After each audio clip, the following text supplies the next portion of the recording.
Kelly Nash here with some MLB Tonight breaking news.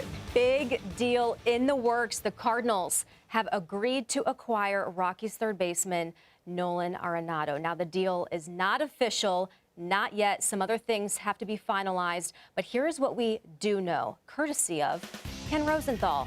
Cardinals have agreed to acquire Nolan Arenado from Rockies. Sources tell The Athletic. Deal pending approval from both MLB and Players Union.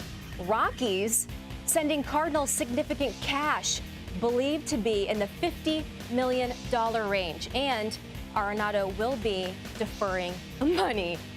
So here's some names here, possibly going to the Rockies. But again, the exact package not confirmed. Let's bring in the writer of these tweets, shall we? For the details. The details, Kenny.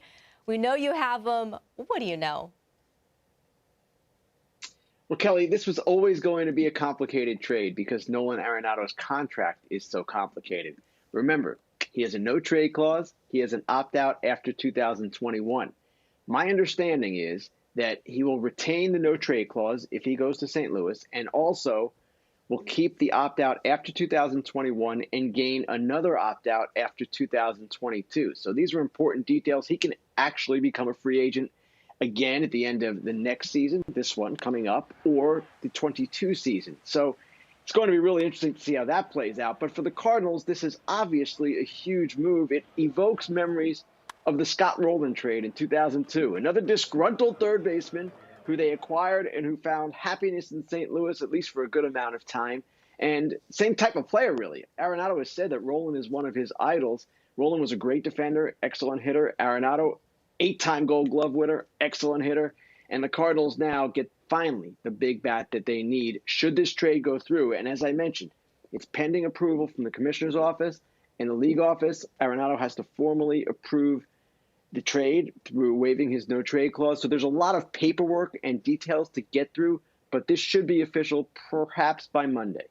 So let me get this straight. The Cardinals are reportedly getting this guy on a 6-year, $150 million essentially steal? Roughly, that's what it would be, Kelly. And for the Cardinals, that is a good deal, considering that Arenado is 29 years old. George Springer, about a year and a half older, just got 6 years, $150 million on the free agent market. So for Arenado, I would say that is a fair price, maybe even a bargain price by some estimates. But at the same time, they're giving up things too. They're giving up prospects for that $50 million. Not their top guys, but middle-level pitchers and players. Austin Gomber was in the majors last year, sub-2 ERA in 29 innings, guy with some promise, starter or reliever. And the other prospects are younger, and we'll see how they fare. But the Rockies are essentially getting out of $150 million, if indeed $50 million is the number. So they save the $150, they get the prospects, and we'll see where they go from here. Let's get back to why this had to happen. How did we get here, Kenny? It's been quite the story. It has been, Kelly. It's been a saga. And it goes back to Arenado signing his extension in January 2019 with the Rockies. 8 years, $260 million. That was less than 2 years ago. And yet he signed it thinking that it was going to be a situation where the team built around him, and that did not happen to his satisfaction. In fact, the team got worse in those 2 years. And at the same time, he started feuding with the general manager, Jeff Bridich, at one point saying he felt very disrespected. This was last off season when he did not get traded. So his relationship with the front office soured. His feeling about the team wasn't the same. And eventually the Rockies came to realize they had a disgruntled player. He didn't want to be there. They wanted to save money. And that is why this deal in the Rockies' mind became necessary.